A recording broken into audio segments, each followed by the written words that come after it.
দেখ, আজকে আমি কোনো রাগারাগির মধ্যে নেই। রাগারাগি হবে কেন? হবে, কারণ তোর প্রশ্নের উত্তর দিলে সেটা তোর মনোপুত হবে না আমি জানি।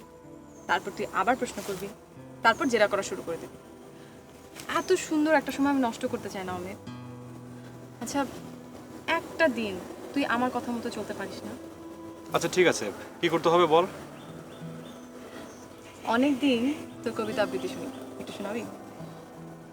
কবিতা শুনবি? হুম। কার?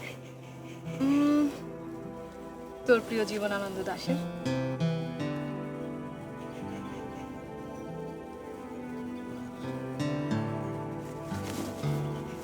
তোমার আকাশে তুমি উষ্ণ হয়ে আছো, তবু বাহিরের আকাশের শীতে নক্ষত্রের হইতেছে ক্ষয়। নক্ষত্রের মতো হৃদয়ে পড়িতেছে ঝরে, ক্লান্ত হয়ে শিশিরের মতো শব্দ করে।